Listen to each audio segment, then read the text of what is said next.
Dear students, in this lecture I am going to discuss some tricks for solving problems on DC series motor. Once we see problem on DC series motor, the diagram which comes in our mind is a rotating armature,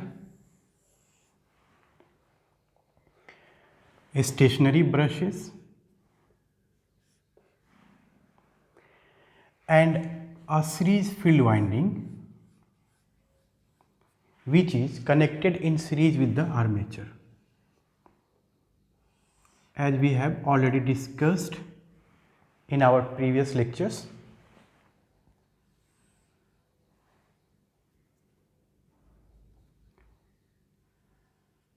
and armature terminals.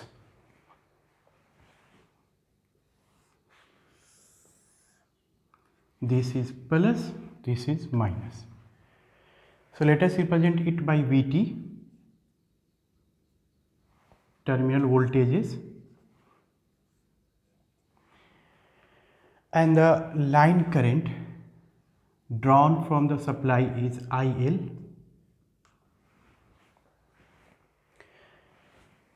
This is ISE or IF, we can say IF, field current. This resistance is RSE, resistance of series field winding, and armature resistance is RA. This is armature, this part is armature. Back EMF is EB, and armature current is IA. The equivalent circuit can be drawn like this: EB, this EB, back EMF. If you want to take brush voltage drops, which is generally ignored, so we may represent like this: VBD. Just show it, generally ignored unless stated in the problem. If some non-zero values are given in the problem, we will consider, else we will ignore it. Armature resistance and field winding resistance, let us say RSE, this one, and supply terminals plus and minus. Let us represent this supply voltage Vt by this.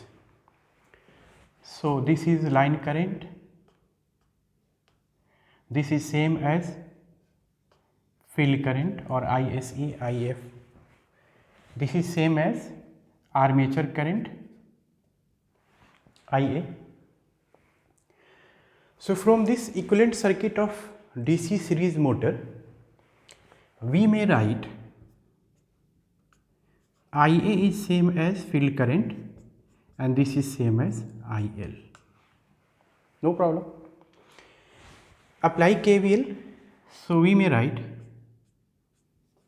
EB, back EMF, is equal to Vt, supply terminal voltage, minus IaRa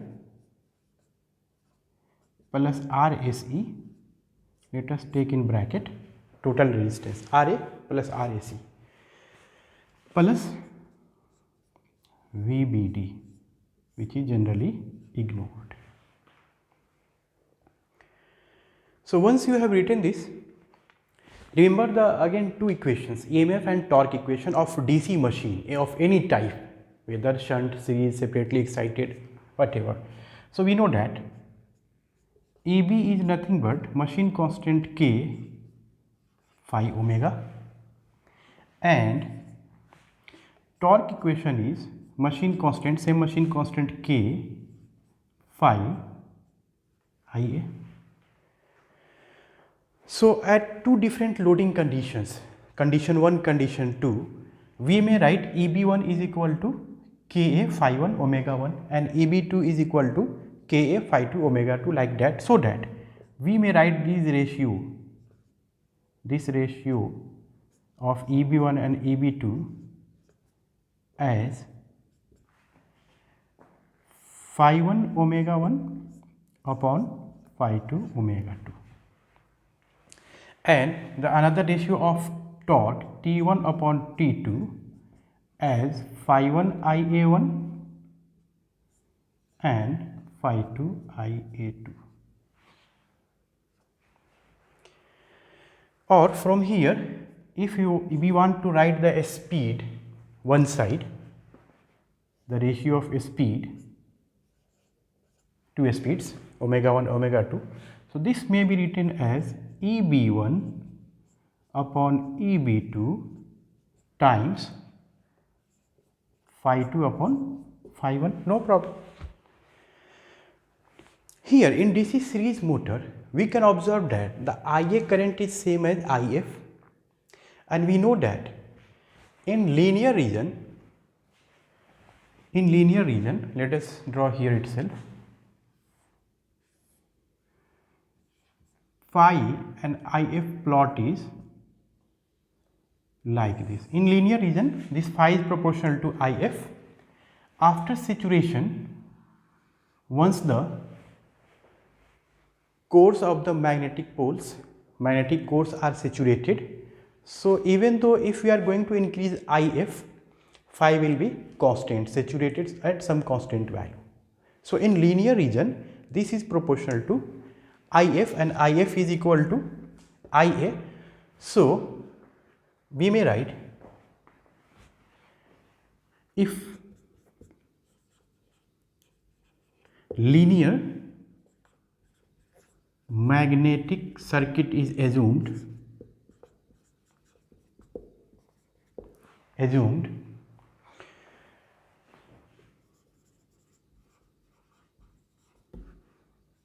then we may write phi is proportional to Ia, because Ia is equal to If. If linear magnetic circuit is assumed, by default we will assume the linear region, unless some special case has been mentioned in the problem. So generally you will see in problem it will be stated that assume phi proportional to If, or assume linear magnetic circuit, like that. It means you are getting the hint of take phi proportional to If, and If is equal to Ia, armature current, so take phi is equal to proportional to Ia. So from here, if this is the case, then we may write T1 upon T2 is equal to the ratio of phi 1 by phi 2 will be equal to Ia1 by Ia2, right? If this is the case, then we may write, if here, right here, if phi is proportional to Ia, this implies phi 1 by phi 2 will be equal to Ia1 by Ia2. So therefore, this will become Ia1 square, that is, and this becomes Ia2 square. So this will be our constant of interest. Let us represent K double dash. So our first aim will be to find the value of this K double dash, either with the help of these two torques or these two currents or some any other condition mentioned in the problem. Our first aim will be to get the value of K double dash. So from this we have written this, right? So let us mark this as A, and this can further be written as, if we have assumed this, that phi is proportional to Ia, then phi 1 by phi 2 ratio will be equal to Ia1 by Ia2. So substitute the values. This implies, or right here itself,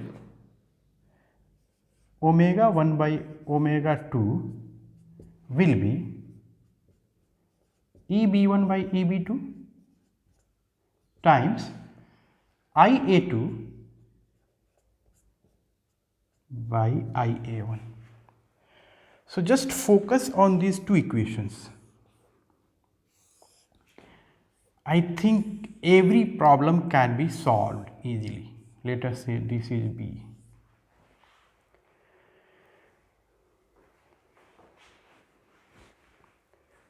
So in problem generally you will see, once you will read the statement of the problem, you will see that directly or indirectly some hint will be given to get the value of k double dash. Just take from that value. Calculate the value of k double dash from those data given in the problem.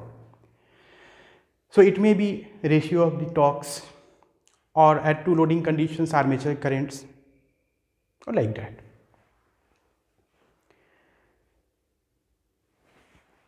Generally at one loading condition a speed will be given, and at say other loading condition a speed will be asked. So knowing, suppose out of these four, three values are given, either let us take T1, IA1 and T2, or ratio of T1, T2, IA1 are given. It means we may find the value of IA2, right? This is IA2. Fine. So we may get the value of IA2. Any fourth one, knowing the values of 3 or ratio of 2 and third one, any fourth one can be obtained. Once we know IA1, IA2, it means from this equation, by substituting the value of IA1, EB1 can be obtained, or by substituting the value of IA2, EB2 can be obtained, similar to that discussed in the case of separately excited DC motor and DC shunt motor problems. Fine. Either we know the value of EB, then we can get IA, and vice versa. Generally in problem, operating voltage will be given, supply terminal voltage will be given, and the series resistances will be given. If not given, then other parameters will be given, then these will be asked. Suppose here, out of 4, see the information of this ratio is given, or the values are given, we can take a ratio, and out of these two any one is given, so the fourth one can be evaluated. Knowing the two currents, armature currents at two loading condition 1 and 2, the two EMFs EB1 and EB2 can be evaluated with the help of this, no problem. Now you know IA1, IA2, you know these two, any one is given, then the second one can be obtained. Either omega 1 is given, then omega 2 can be obtained, or omega 2 is given, omega 1 can be obtained. So these are the speeds in radian per second, and we know that a speed in radian per second is nothing but 2 pi n by 60. Therefore omega 1 by omega 2 may be written as n1 by n2. So this is nothing but n1 by n2 also. So if you want to write this ratio, speeds in RPM, that will be same as a speed in radian per second or whatever. Sometimes speeds may be given in RPM or radian per second. So depending upon the requirement, we can get our solution. Sometimes instead of asking speeds, the EMF may be asked, or supply terminal voltage required may be asked. So at that time, if you know these two ratio or individual values, we know this, then we can directly or indirectly calculate EB1, EB2, and hence VT can be evaluated if other values are given like that. We will see one by one in problem, right? So this is all about the tricks which we can apply for solving a variety of problems asked on DC series motor. So let us start solving problems in our next lectures.